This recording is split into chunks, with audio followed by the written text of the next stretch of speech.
Erokamano inyanya kwa Ramogi kuom miya thuolo mari e thuolo ni ma wan bende kaka RamogiTV waikore mar keloni weche manyien mag migago. Warwaki mondo ibed kodwa e thuolo ni, to mokwongo wawinjane mago ma wamiyo pek. Riwruog jochiw thieth okwedo 10 counties masundo jokanyo magi mondo dogi e tich, ka giwacho ni gibiro dok e tich mana koketi e tim dwachgi duto. Wale suppliers wa fertilizer ambaye atapatikana mbolea yake ile alipea wakulima ilikuwa ni mbolea bandia, huyo mtu hata asipelekwe kotini, huyo ni mtu ya kwenda jela direct. Senator Makericho Aaron Cheriot dwaro ni duol mar KEBS mondo kas nonro ewi mbolea mabandia miuso ne jopur e pacho ka. Utabiri unaonyesha kwamba mvua itakuwa kwa wingi na ipate pia kuendelea mpaka kati ya mwezi wa Juni. Jokor chal mar kor lwasi wacho ni koth mochakore gwenge moko ma pacho ka dhi bedo mapek kipimo gi kaka ne ochwe higa mokalo.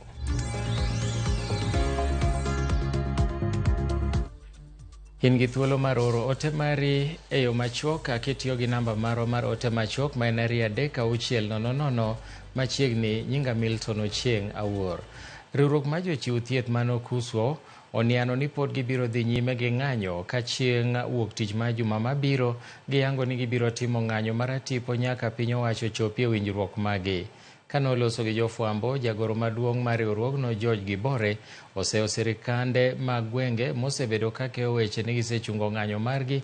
Bende oseo Director General makojole migawo mar thieth Dr. Patrick Amoth mosebedo ka loso marach ewi ng'anyo margi. Riwruok mar kuso oyango ni gibiro chwalo ng'ur maduong' ne duol maduong' mochung' ne jotije e piny owacho PSC mondo mi othich oko Dr. Amoth e apisi. And our strike is still active and strong. We are also here to categorically put it to the county government that they must stop misleading Kenyan and misleading clinical officers that we have had agreement. A case point is yesterday where the county government of Trans Nzoia just circulated letters in social media informing the public that we have had discussion and that we have engaged and we have agreed and that we have signed a return to work with them. And categorically, I want to state it here, that we have not had any engagement with that county government. So we have called upon all clinic officers across the country, and on Monday we are going to have a mega demonstration so that we can go to the offices and they can inform us the reason as to why they want Kenyans to suffer. Ogai mar duond buch Wiper Kalonzo Musyoka dwaro ni piny owacho mondo kaw okang' mapiyo matieko ng'anyo mar lakteche kod jochiw thieth mamoko. Kanoloso e kaunti ma Kiambu, omedo ni lipod NADCO manie nyim od bura mamalo owinjore okasi mondo kadhe mar konyo tieko moko kuom midhiero ma piny Kenya kale. Kotene kod jotelo mamoko giwacho ni kaka Azimio gin gi luoro ni od bura kidek rem kalo o lipodno.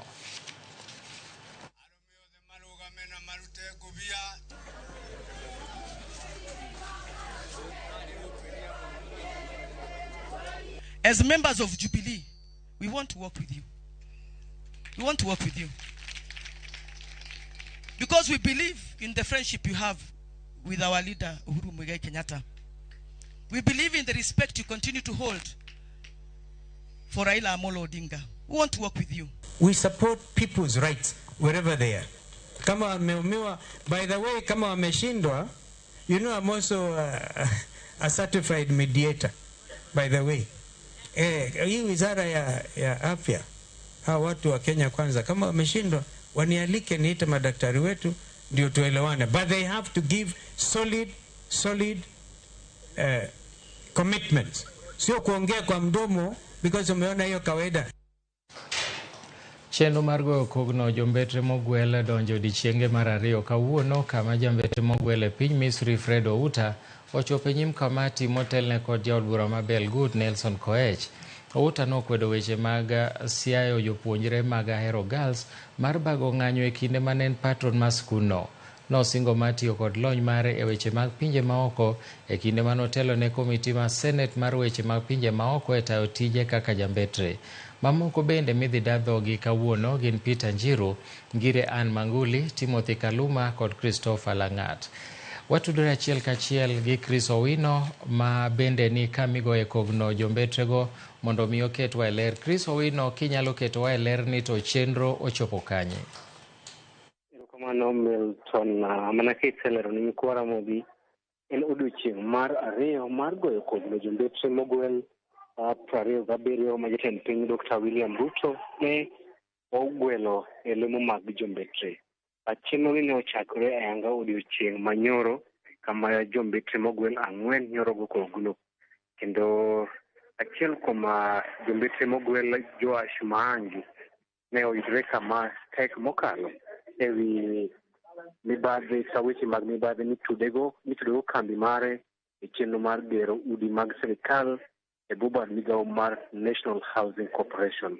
Kata kamano otuo dhoge ni onge orak mane omi kambi mare ka owacho ni oler kapamba. Odiochieng' ma kawuono en odiochieng' ma jombetre mogwel 4 bende chopo e nyim komiti ni motelne kod jod bura ma Belgut Nelson Koech. E seche mag okinyi komiti ne otwak kod Peter Mbogo madhi e piny Pakistan kama komiti ne odayo dhoge kendo penje ang'o momiyo ogeno ni monego opuodhe mondo otelne piny Kenya e piny Pakistan. Kata kamano ne owacho ni odhi tiyo kod lony mare mar rieyo weche mag lweny kod weche mag pinje maoko e tayo mbetre mar piny Kenya piny Pakistan. Inyalo paro jaka Black Peter Mbogo Njiru ne en Lieutenant General machon mosedhi e retire. Bang' Peter Njiru wuok ne wan kod Fred Outa ma bende ogwelne pod lemo mar dhi chung'ne mbetre mar piny Kenya e piny Egypt e boma ma Cairo. Kane ochopo e nyim komiti ni ne okete tago maliet mondo oler tudruok mare kod lweny mane kata ng'anyo mar jopuonjre ma Ahero Girls e kinde mane patron mar skul sekondari mar nyiri mar Ahero Girls. Kata kamano ne onyiso komiti ni mar od bura mochung'ne weche mag pinje maoko ni ne ok osiayo jopuonjre mag Ahero Girls mondo bag ng'anyo. Gima ne otere en kaka patron mar Ahero Girls ne ogone sime ni skul mare jopuonjre bago ng'anyo. Kaka patron ne okawo thuolo mar dhiyo e skul kaka skul motelo ne ka patron mondo owinj to ang'o makelo mane okelo ng'anyo ma ok en adier ni ne ochopo e skul ma Ahero Girls mar siayo jopuonjre mondo otim ng'anyo. En owacho ni ochopo kaka patron mar skulno mondo owinj to en ang'o ma okelo ng'anyo. Bang' Fred Outa ne wan kod Professor Ann Kisaka madhi e piny Senegal ma bende utiek dayo dhoge thuolo machuok mokalo. Koro e kinde ni komiti no odhi yweyo mar migago bang'e kochopo saa 8 to gibiro dhi nyime kod dayo dho jombetre 2 mogwel. Mano en Timothy Kaluma Mcharo ma ogwel ni onego bed ni dhi telo ne mbetre mar piny Kenya piny Algeria kaachiel kod Christopher Lagat monego bed ni telo ne mbetre mar piny Kenya e piny Ivory Coast kata Cote d'Ivoire poni ogwele poni opuodhe kod od bura. Chenro ni biro dhi nyime juma manyien kendo igeno dhi rumo chieng' tich adek kama bang' tieko goyo koglo jombetre mogwel gibiro chwalo nyingegi, gibiro chwalo nonro magi ne od bura. Bang'e to od bura nyalo puodhogi ama nyalo tamre puodhogi. Kata kamano warito neno ni to odiochieng' manyoro kapok awe Milton, duol mochung'ne kedo kod mibadhi EACC maling'ling mane wayudo ka jofwamb weche en ni kuom ji 27 mane ogwel kaka jombetre ma pod idhi nyime goyo kogno kod od bura kata komiti mar od bura mochung'ne weche maoko en ni 4 kuomgi chilo mag mibadhi mieno. Koro achiel nye wasedon en Joash Mangi, ne jalup gavana machon mar kaunti ma Kisii. Koro warito neno ni to gin jombetre mogwel mage kendo ma EACC omako negi amen kendo otego mar EACC omako ewi weche mag mibadhi kaluwore kod chike matayo jotich sirkal, jotich piny owacho chapter mar 6 madil kod weche mag bedruok kata integrity.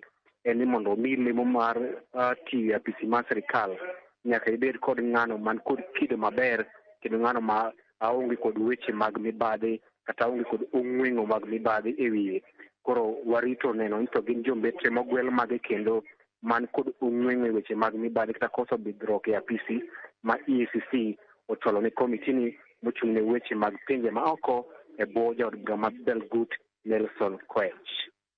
Milton. Erokamano ahinya Chris Owino kuom ripot ma jaber ma kamano. Koro wang'eyo ni ng'ano madhi kama kama to ng'ano maduoko penjo e yo machalo nade. Ng'eni nyaka puodhgi gi od bura eka koro ginyalo dhi e pinje morgie.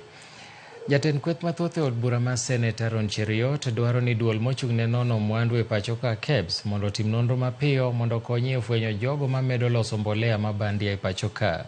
Kanoloso e gwenge ma Chepkolon aina Moi, Cheriot nowacho nowinjore okang' mar chik mondo okaw ne joma uso mbolea go kendo kembe matudore kod wachno mondo geng'negi kik gius mwandu moro amora ne sirkal. Cheriot kod jotelo mamoko wacho ni mbolea ma kamano duoko chien keyo mar jopur e pacho ka. Yote ya wale suppliers wa fertilizer ambaye atapatikana mbolea yake ile alipea wakulima ilikuwa ni mbolea bandia, huyo mtu hata asipelekwe kotini, huyo ni mtu ya kwenda jela direct, na hiyo kampuni isiwahi ruhusiwa kufanya biashara na serikali ya Kenya tena. Huwezi kupatiwa tenda ya kusupply fertilizer ambaye itasaidia wakulima wetu. Wangepata chai mzuri, mahindi, alafu wewe unaleta mbolea ambaye wananchi kidogo hawaamini. Kwa hivyo sisi tunawaambia State Department ya Agriculture wale ile uchunguzi wanafanya, KEBS waharakishe watupatie matokeo. Mimi niko na imani kwamba hiyo mbolea 90% ni mzuri kama ile ya mwaka uliopita. We have a stable government. Our government, Kenya Kwanza government, and our president is also keen, and I know that there is nothing which can happen because he is also equal to the task. Tunashukuru rais kwa vile alichukua jukumu. Akasema hiyo fertilizer fake hatutaki ionekane kwa market. Hawa ni watu wapaya sana. Sasa importation imesimamishwa na PS Rono. So hii tunaenda kununua ile imewekwa kwa stations pahali tunatoa, hiyo ni sawa. Jalup jatend piny Rigathi Gachagua noriwore kod josalam odhiambo manyoro e nyasi mar iftar e kaunti ma Kilifi.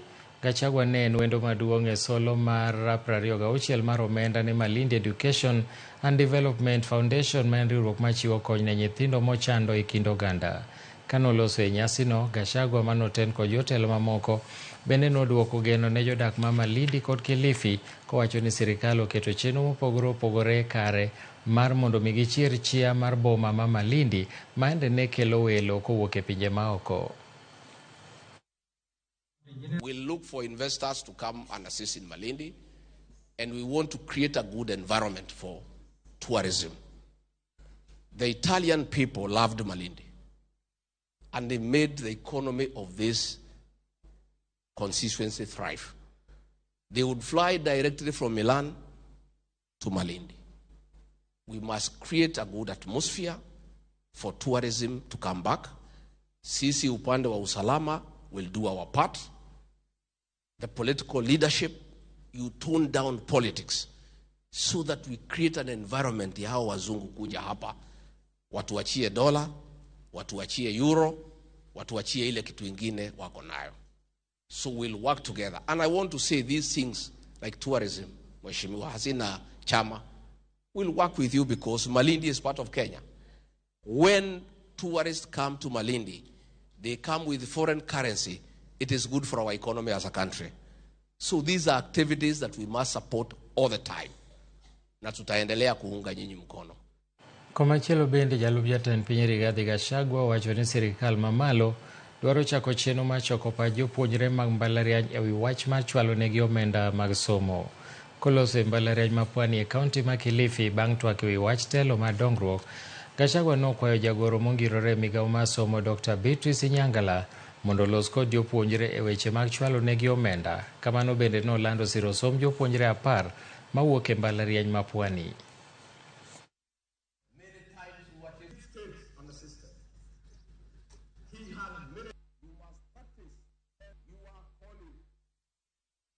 You can afford to take your child to a preparatory kindergarten where you pay 200,000 shillings a term. You move from there, you take your child to a high-cost school where you pay 400,000 shillings a term. Then, when you go to university, the government gives you a loan. Yet the money is not enough for everybody. So we were saying, those who are able to pay from kindergarten to primary school to secondary school, let them pay all the way to the university. And we are saying again, there are those who can't pay anything because they are not able. Let us give those ones money that is not loaned. There are those who have a little, but they need to be loaned a little because they can pay. So we have the vulnerable group, those you assist them. We have the less vulnerable, they take a certain percentage as grant and a certain percentage as loan. Archbishop mar kanisa makopere makadho na mchumbi Martin Kivuva dwaro ni mondo jo Kenya olamne piny Haiti kod jodak ma pinyno ewi lweny madhi nyime e pinyno gi sani. Koloso e nyasi mar alam ne jolweny kod familia magi e gwenge ma Voi, Kivuva nonyiso jo Kenya mondo ket piny Haiti alam mondo kwe odogi e pinyno. Kamano bende nokwayo josiasa ma pachoka kik tim siasa mapogo jopiny kendo manyalo nyayo tulo. Maloyo jolweny 600 kod familia margi noriwore e nyasi mar alamno e kanisa mar Our Lady, a Queen of Peace mayudore Voi. Haiti is a special case where a country has collapsed. You know the reasons collapsed. And other countries, not just that. Sudan has his own issues. You've mentioned Israel, you've mentioned Russia and other places. This is about governance. And governance needs people to obey certain laws, but also at the same time, the laws have to be also just laws. So you need to elect leaders. This is now about leadership elections. And you need to elect leaders who are sensitive to what the work is all about. We encourage all of us, not just police or anyone, every one of us. When you point 3 fingers are pointing at you. So we are saying, gentlemen, gentle ladies, let's work as our laws tell us, as our Bibles tell us, as our Qurans tell us, and our country will be better. Gavana ma Nairobi Johnson Sakaja owacho ni tende ni okang' makare mar kadho chenrogi ma choko osuru maromo bilion 12.2 kaka nogete i komenda 2015-2016. Omedo ni kaunti ma Nairobi osedino rode manitiyo gode kwalo omenda ma kaunti. Kamano bende olando ni wach mar siko ng'ado pi kata rationing ne jodak ma kaunti ma Nairobi biro rumo ka giyudo omenda makare mar juolo aguch pi. Koloso e twak ewi chal mar kaunti ma Nairobi, gavana ma Nairobi Johnson Sakaja osingo mar jiwo choko usuru kowacho ni gidhi kalo ageta mane omigi. Sakaja wacho ni mae idhi kony kod duol mar Nairobi Revenue Authority madhi keto kamoro achiel choko mag usuru duto te kendo dino rode mag kuo. This year we set ourselves a target of 19.9 billion of our own source revenue, informed by research which actually shows our revenue potential in the order of 60 billion shillings. In the last financial year, we managed to raise 10.6 billion, which is more than any of the last 5 years. This year, we are on course to surpass the own source revenue record set in the 2015-16 financial year of 12.2 billion. Already in the first half of the financial year 2023-24, we surpassed the last one by 1.5 billion. Honorable members, we have established the Nairobi Revenue Authority, which will be responsible for revenue collection going forward. Kamano bende, omedo ni gitimo matek mar tieko nok mar pi mosebedo kokwako jodak ma kaunti ni. Owacho ni tieko gero dag pi dhi konyo e chwalo pi ne jodak kendo tieko nok mar pi ma kinde ka kinde. In the next few weeks, we're going to have an additional 140 million liters of water coming into our pipes for the people of Nairobi. We have been able to secure $100 million from the government of South Korea to help us develop Northern Collector 2, which will give us, and Maragua 4, which will give us 220 million liters of water additional. In the next 3 years, it is going to be possible for us to completely forget the issues of lack of water. Kamano bende, owacho ni gisemedo chenro mar choko taka kendo miyo lesen kembe ji giwegi mar konyo e keto ler kendo tieko midhiero mar taka e boma kod alworane. Kuom mae, olando chenro mar gero kar loso taka obed mwandu e kar dak ma Dandora. Firstly, we have collected more than 450,000 tons of solid waste in the last 6 months through our own internal capacity. And we're perfectly happy to work with the private sector and others to do so. That is why we have also issued 14 new recycling permits. We are on track in our efforts to establish a 45 megawatt waste-to-energy plant in Dandora. Given that the PPP is in the final stages of negotiation, we have already awarded China National Electric and Engineering Company, who have done similar work in other parts of the continent and in the Middle East. Gavana Sakaja bendo kwedo weche maliekore e wi pi oula moksude chuny boma ahinya e kinde ma koth chwe, kowacho ni gitimo duto manyalore mar yawo mtaro duto modinore e boma mar tieko midhiero makama. Erokamano Jaelieta kuom ripot makamano. Bad migao mar piny owacho mochung'ne kor weche mag kor lwasi midendo ni Kenya Meteorological Department okoni koth mapek igeno ni biro chwe pacho ka chakre dwe mar 4 nyaka dwe mar 6 higani. Jatatiye bad migao no David Gikungu mane loso Mombasa owacho ni ma onego bed siem ne jogo modak e kuonde ma pi oula thoro muomo mondo mi gibed motang' ne kodhno manyalo kelo midhiero e kuonde mopogore pacho ka. Moko kuom kuonde mikoni koth kidek chwe matek gin gwenge kaka Dwadh Nam Chumbi, Imbo mar Kenya, Nairobi, Ugwe kod Masawa mar Kenya e kind kuonde mamoko ma bende sani koth osechako chwe. Utabiri unaonyesha kwamba mvua itakuwa kwa wingi na ipate pia kuendelea mpaka kati ya mwezi wa Juni upande wa magharibi na pia upande wa pwani. Kuna sehemu zingine kunakuwa na mmomonyoko wa ardhi, kunakuwa na landslides. Tumeona kwingine hata mimea kama sijui kama mliona ile ilikuwa nini majani chai inapelekwa ungefikiri ni boat kubwa. Usijipata katika hali hiyo kama kuna uwezekano wa kuondoka. Ramogi yenamonda ka oyweyo mokwongo pod wan gi mathoth mabiro bedo kaachiel gi weche mag tuke ka wadhi tieko miyo kik idhi mabor kete mana ka.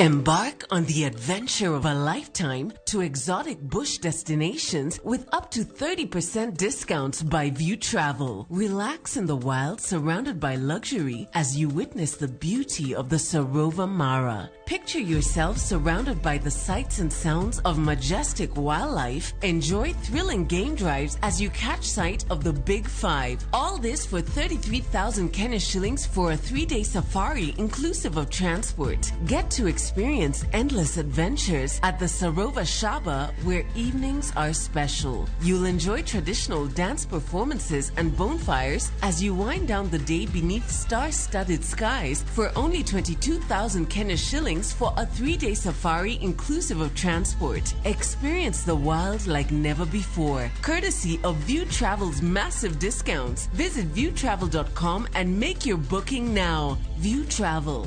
Dream, explore, discover. Chak wuoth materi kama ber lilo emanitie. Donji e piny ma jotijewa makonyo kastembe gi rwak makende ok ni mana kod lony to gikonyi e timo yiero makare mar chopo lek ma in godo e kitu itado midwaro. Winjane sigand kastembewa moseyie kod ber ma giseyudo. Mabati is the best. Na bei iko sawa. Na quality iko poa. Limwa e badwa ma Manjit House, Kisumu Accra Street e apaya ma Paul Mboya. Gochi e 070 Adek Abichabirio, Aria Burachiel, Royal Mabati Factory, excellence redefined.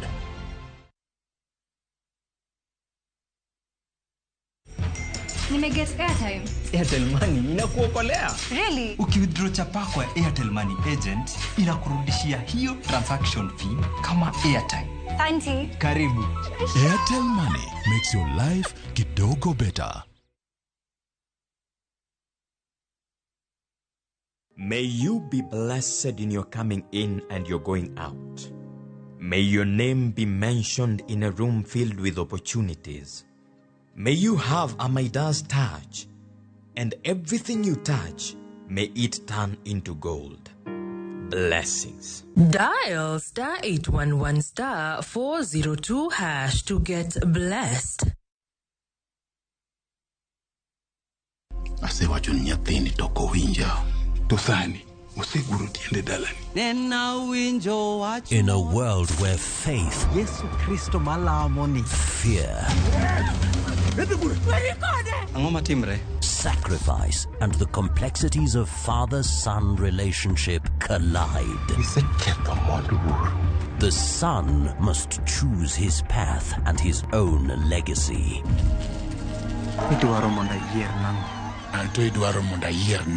Watch this emotional and riveting story of Dennis in Where the River Divides. Watch the best content on the go only on Viusasa.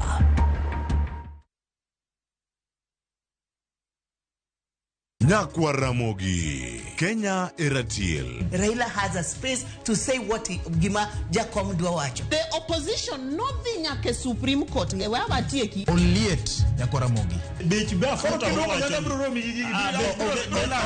Jumapil ka Jumapil. Ana chungo mama Kratil kadel warpin. Ka adwani wa discuss kaka Kenya de. Wij tuak magoratil pin. One was a opposition. One was a opposition 50 years. Mayo kiparka. Kele wich bar moro UDA onge kama pose donje adoni penja bati koso donje kona mane Sachiel gi nusu tieno siasa mar piny Kenya en siasa koso dongruok kai kelo ni kod George Bati kik bai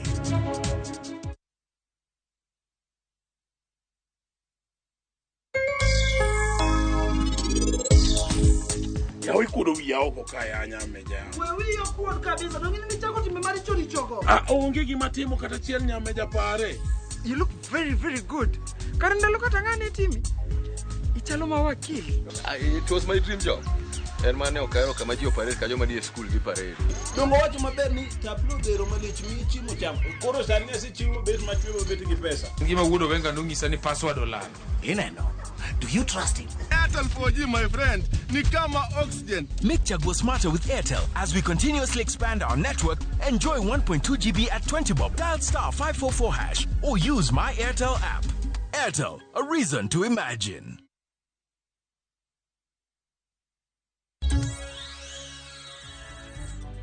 Machiegni kendo kamati mar bunge mang'iyo weche mag alwora obedo kod romo gi jagoro mongirore migawo mar alwora Festus Ng'eno e nono chenro mar pidho yiende bilion 15. Ng'eno wacho ni nyaka sani piny owacho osetiyo gi malo milion 100 e pidho yien mar bambu. Kata kamano wacho ni chenro no pod ok onyago olemo kendo gidwa timo limbe mopogore opogore e gwenge mamoko mar ng'iyo kaka irito yiende mopidhigo.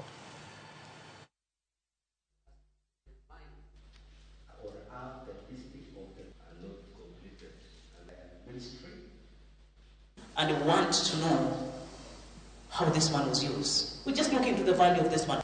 The best thing is to have a visit to the field, ascertain we as members to get to know what happened.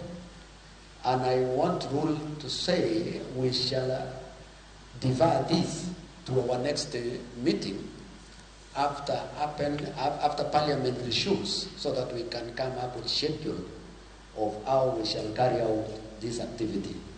Thank you. So that one is rested. Jakom mar riwruok mar weg bache kod kuonde tongona mong'ere kaka Perak Michael Mudhomi okwayo sirikal mondo mi gilere wi chike moketi e chenro mar kedo kod kuong' ma ok opuodhi. Ka giloso gi jofwamb weche kawuono, Mudhomi nowacho ni chik sirikal mar loro bache mondo mi gitim nonro mar kuonde mitime ohand kuong' ma ok opuodhi osebedo ka kelo negi lal. Jakom no bende okwayo sirikal mondo nyisgi kaka chenro mar bache go eko dhi nyime.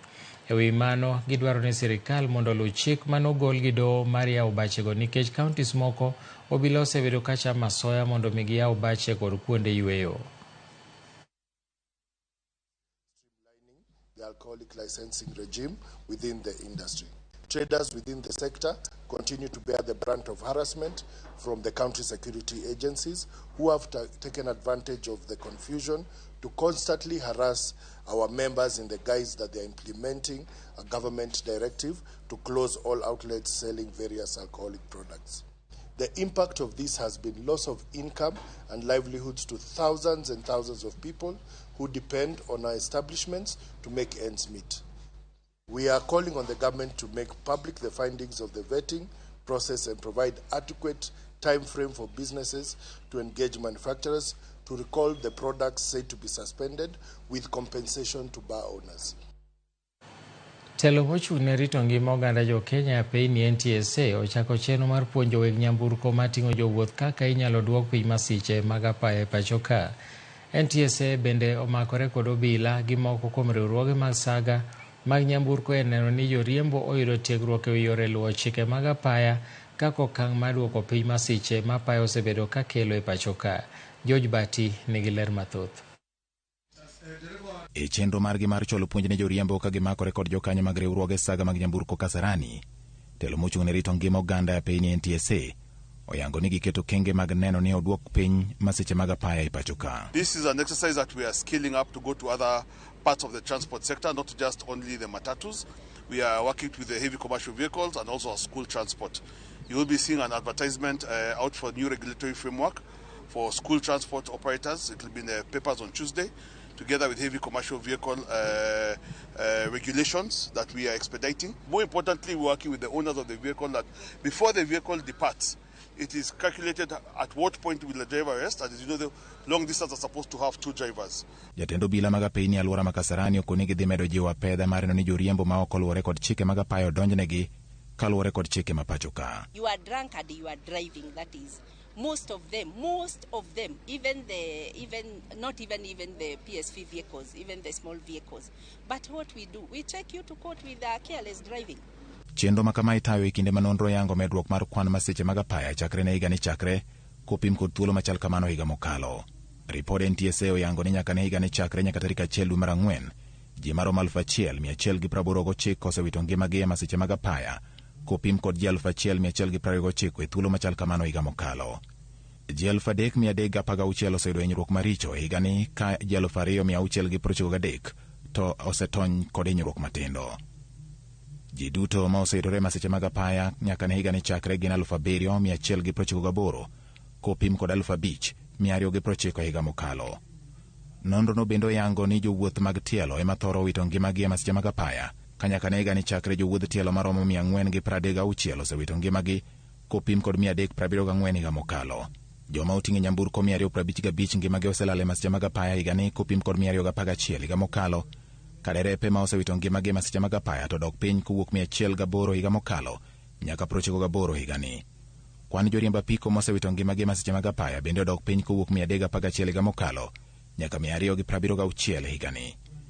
Magi timore e kinde ma jawach lo piny owacho Isaac Mwaura okoni piny owacho oseketo kenge mag neno ni masiche apaya oduok piny thurka. Road crash statistics from the National Transport and Safety Authority NTSA indicate that we have lost 1,189 lives as of 01 April 2024. As a government, we remain committed to safeguarding the lives and properties of each citizen, and we will work together with the road safety agencies at all levels to ensure that our roads are safe and that those found flouting traffic rules are apprehended as per the law. ka kwan masiche mag apaya medo bedo achiel kuom weche ma osebedo ka nenore ahinya e ute mag fwambo nyaka ne higani chakre. Piny owacho kod jokanyo mamoko koro medo keto kenge mag jiwo chike kendo neno ni joma tiyo kod apaya bende yudo ng'eyo kaka ginyalo rito ngimagi e apeyni mathurka. George Bati, Ramogi TV. Jopuonjre mokalo 400 mawuok e miere mochando e kaunti mag Turkana e boma ma Lodwar biro chako yudo kony mar chiemo koa kuom kanisa mar Baptist mondo mi ginyal bedo kod thuolo mar yueyo maonge kod chandruok mar kech. Jadolo mar kanisa no Tony Otiato owacho ni bedo ni ochumi osebedo matek, jonyuol mathoth yo Turkana ok nyal pidho nyithindgi kaka dwarore. Kata kamano kanisa no sani osedonjo wachni mondo mi gikony nyithindogo. Nyithindogo biro yudo chiemo mar ochele to oganda didek e juma, ka bende gibiro bedo ka giyudo puonj mag oganda kod ber mar miyo weche somo maino e ngimagi. Ninashukuru zaidi kwa hii usaidizi ambaye wametuletea chakula ya watoto, na kwa hii chakula imetusaidia kwa sababu hata manyumbani kwetu asubuhi watoto wanakaa bila chakula, mchana hawana chakula, lakini juzi vile hii chakula imekuja imeweza kutusaidia wakati wanapokula mpaka waende wapate nini sapa usiku, chakula cha usiku. Yo tena tuendelee kesho tena tuamke hivyo. Kwa hivyo hii program itasaidia wakati watoto wanapokuwa kwa darasa lao, wakisha maliza darasa wao wapewe chakula, hata kama ibada ya watu wazima haijamalizika wao wahudumiwe, ndio wasisumbue wazazi wakiingia ndani ya kanisa wakisema kwamba mama au baba tunataka tuende nyumbani. Oh, this is an ongoing program. We've been doing this in some other 64 centers in and around Ukambani, in Kisumu, in Webuye, and so this is an additional area where our mission is trying to reach out to kids. So this is we've started it here, and it will keep going. So it's not a pilot program.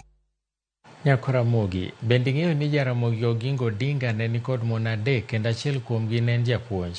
E chenro mar gin kanye kawuono wamiyi sigana mar Mama Betty Oginga mayudore e gweng' ma Kang'o ka Jaramogi Bondo e kaunti ma Siaya. Jata chenro ma juma ka juma Walter Nyambaga nigi mathoth.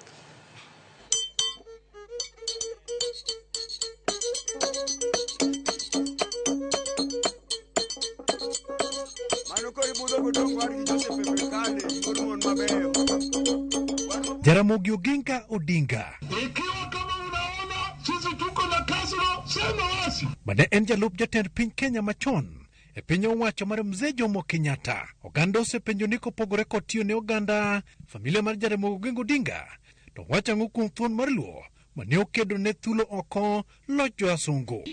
Mondo wayud siganani malong'o nyaka wamany kakang'o ka Jaramogi. Ndege momo kod auka fut modhach kendo wasudo mail 174 kowuok e lapa ndeke ma Jomo Kenyatta International Airport nyaka Kisumu International Airport e boma Kisumu. Bang'e to mako nyamburko nyaka kakang'o ka Jaramogi e gweng' ma Bondo e kaunti ma Siaya. Wayudo rwak kendo kapok odeko to mbaka chakore. Wapenjo ni Mama Betty en ng'a? An onyuola Randago. An nyaka kan Makanyango to adak Randago. Asomo Nyang'anga Primary School. Achaka duogo Nyang'anga kure ma ai kadhi Lwak Secondary School. Ka Lwak to adhi atimo teaching practice nageno. Migori. Kure ma bedo posted Nyamira. Iluongo ni Jaduong' Oginga, koro dwa tero dhok dalau. Piny ne chalo nade? An ok nonyuma dhok. Gimomiyo nok onyuma dhok nene min Raila Gere, min Oburu is the first born e odgi. Baba naluwo bang'e. Eka min jakuyo dhako nyako mar adek e odno. Koro since no kendo waya ok nonyalo nyuma dhok nikech nosenyuomo waya. Ka nonyombo to notero mana pesa. To ok nochiko ne wadhi e puodho poda to po mana kiluonga kuma wadoye ni bi idh motoka pick up ten bende moriembo achopo Rivayala kaluor machunya ridore magena tianyo maraipi kumwadhi bende akia apo mana kwachopo e dhoodwa to kochopo to luongo mamawa ni nyage mana gima ni agulo no ema mondo imiwa okwan welo mana mani agulo no ai to koneno biro ga nyombo gi kaka tarno kona biro mondo ung'e ni ok odak e ngima moro muparo no ema mi akele gi chuoth puodho na dhi ka an gi chuodho mar puodho kaka wadoyo no e kaka nonyuoma. Wapenjo negi uma malichno negi nene nade e kit dak wa to ok naneno gima nonyalo loko kata matin. Ne wadak kaka dhako gi dichuo e dala waka ne wang'e kaka a husband en ng'ama dichuo ma wuon dala. By the time mane wabedo kode ne koro wan mine ariyo, ng'at achiel nitie Kisumu, minu mondi en odak Kisumu, tane mana dong dala ka koro adak e dala Kang'o ka Jaramogi ka. So ne en routine maber kaka wuon dala nong'ewa kaka mondi. Dala ka nobire tich abich ka tich abich ma ok nolewo. Kalore kod wuodhe to kotelo mare ere kaka ne obedo wuoro to kod jatend oganda. Kor siasa to en oko ji ong'eye maber kaka siasa mare koro ei dala ka to wan wang'eye kaka wuon dala keche nohero nyithindo to nomiyogi time, omiyowa time kaka monde, nyithinde be omiyo time ma iyudo ka seche mag odhiambo kosechiemo to gibet ogonegi sigana kaka ne igano ga chon cha to onyiero mok ding'en en to gima noloyo go joma moko manopogore kabisa en ni nokia kuotho nikech onyalo biro kar oda koni to inyalo paro ni dwa kuodho nyieki, ochiko ite maber kabisa kiny to mana ka un together kore ko wacho ni wachie gik manye wacho kuom nyang'ane. Mama Betty kono wani welo ne donjo dala ne Thagalañ kata kamano Jaramogi ne ok nyal yie mondo wendo wuoge dala ne ka ok oyudo fungruok. Welo no hinyo biro ma ok ochiko to gibiro mang'eny samoro bende ochike to konyiswa especially dala ka ok onyisa ni welo bro biro apo mana kata ka mtokni modonjo to jogo welo te kata do bed mana ni en ng'ama janeko ipo mana kodonjo ni ot gosigo to modonjo ot gosigo no to kibirie neno en rwak manyaka mie kaka wendo koro ne chuno wan nyaka bed ready anytime. To gima kendo no bergo ni wan waonge kata watchman e gate ok no hero mondo mi ogeng' ng'ato mok donj dala ka wan gi wele dala ka machalo chiro to onge ng'ama bro loso go ka ok ochiemo. Meko mare ne olokoyo kuomgi kata kamano ne gidoko mana jochir. Manyalo paro maber ahinya to manokete omake to kele ka erige pajamas kane antie to kane ndalo mapod okane no ne wang'eyo ang'en kaka pile keche wan wadong wayudo ka en ga ng'ama imako wawinjo ni ndalo moro make ndalo moro bio pegi kete to bende ng'eny ne ndalo mane koro siasa wach ne tekno ne en lonely kabisa ma wane mane koro wanyalo miya onge ng'ama noyie ni nyalo biro dala ka kata ng'ama nyalo associate kode ne onge koro miyo kano make to wang'e ang'en mano to kama kawaida koro en mana lamo kende. E kinde moro bende unyiso joge mondo ng'i kod kit kaka jopiny dwaro ni obed kodgi kecho kone en mar oganda ok en maru manyalo paro chieng' moro na penyo to koro wan miketo wakani tiketo wanang'o to koro wan ok wan kidi mineno ani wan ok wan kidi ng'wete samba kaka mon wete ung'weto na yuak ta doga paro na mapuonj to na yudo ni en puonj mar adier nikech you have to struggle for everything nikech no puonjwa mondo wabed joma nyalo dak with or without him.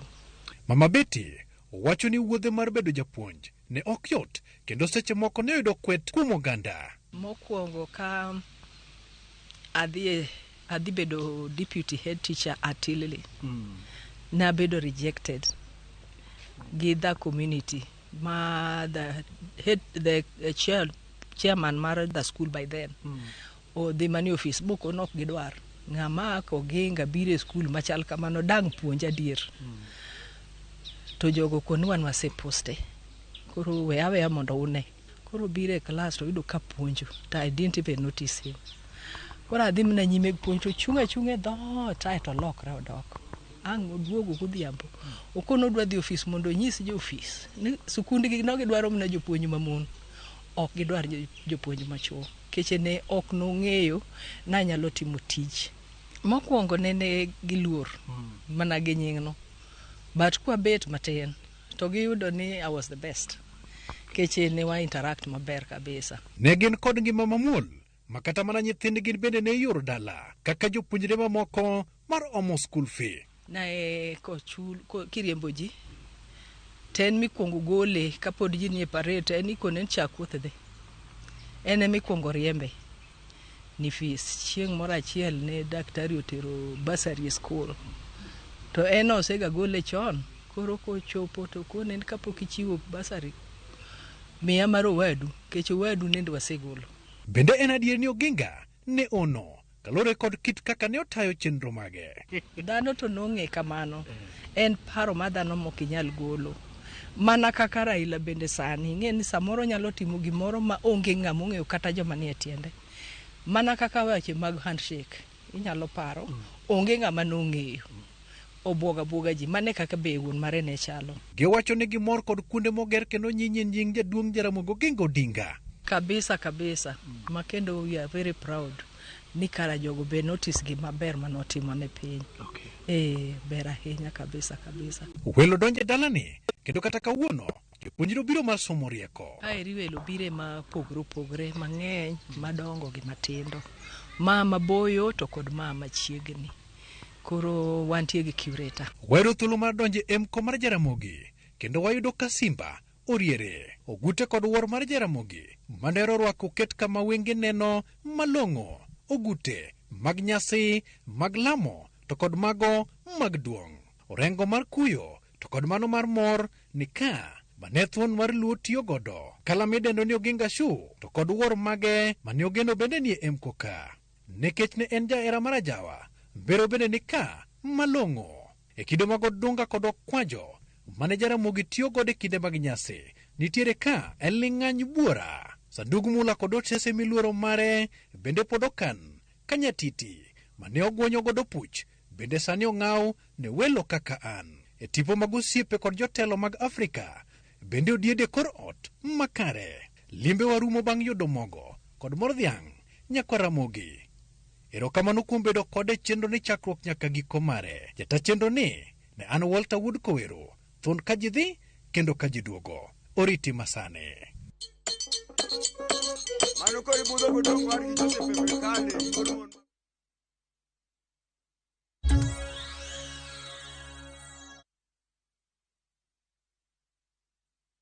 Are you ready to turn your Skizzer tunes into cash?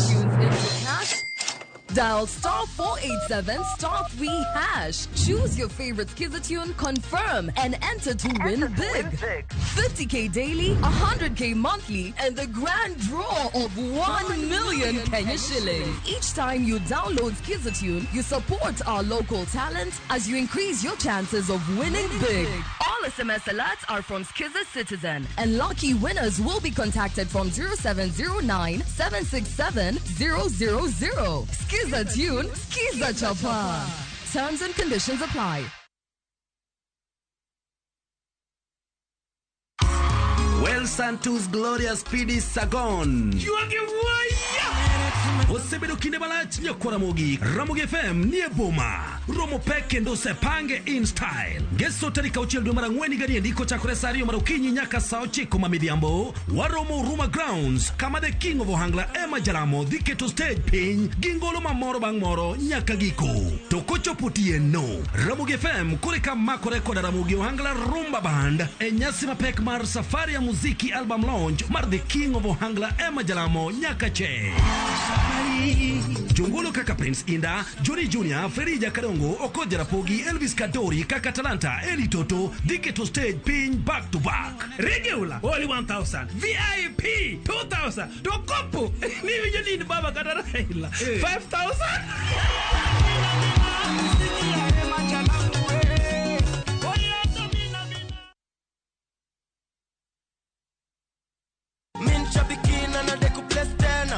Mimi naitwa Anthony Keremi Jacob. Nimetoka Ngong. Mimi ni driver wa Mati. Niko na dondana niharakisha, ananiambia gari imetupita. Nikamwambia kuna simu iko hapa ya muhimu. Ananiambia muhimu gani, sasa turuko na gari. Nikamwambia nikaweka gari kando. Nilifurahia by the way machozi. Na nikamwambia usiweke mtu mwingine hapa mbele asione. So mtu alikuwa anakuja anamwambia hapa mbele tunabeba manager. Nilikuwa nataka kufungua ka business, kuna wife wako home, hata yeye atoke kwa nyumba sasa tupatanange jioni. So Shabiki imenisort. Shabiki Super Jackpot, mi time yako. Mina dai wote twenda hivi.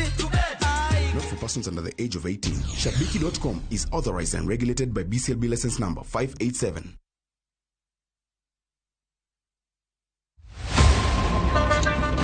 Tuanze kulipa kadi sasa, na kadi ni cashless. Umesema tunaweka pale? Na kwa ile namba. Mimi niko na cash. Nisaidie hiyo do na namba yako ya simu. Na kusort. Kain jawuoth mar matatu e safar machiegni kata mabor. Non kendo yang ni chulo fare mari kokalo e yor mbui. Non ane ka yudo receipt mari e simbi. Kama sira ujuki, kendo idwaro ni ochuli gi kambi mar okumba. Receipt mari kata digital receipt. Eneno mari ma ibiro golo. Ka in wuon matatu, dwarore kokalo kuom okumba mari. Mondo ibed gi yore mag chudo kokalo e lony manyasani. Mondo matatu mari oyud okumba. Mambo ni digital. Tudri gi jal ma uso okumba mondo ing'e mathoth.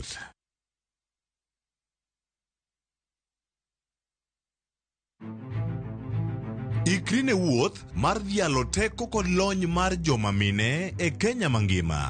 Na explore mang'e kaka bro connect numbers gi solving real world problems. Onyalo bedo e weche mag ohala, paw siasa kata dongruok. Mine gi yawo yore ne oganda e higni mabiro. Adwa nyiso joma rowere ni kentie idea main to chaka kada kaen mana mar uso mandas. Kochakore jiwo ratiro e kind chwech nyaka ting'o duond ji mopogore makelo lokruok makare. And about just puonjo jotelo bedo joma ber, bedo joma kare, joma ohero dongo, joma tiyo negi, employees matiyo ni ka gionge, you cannot go for agile. Mine wacho, ngeso ka ngeso kod jailieta.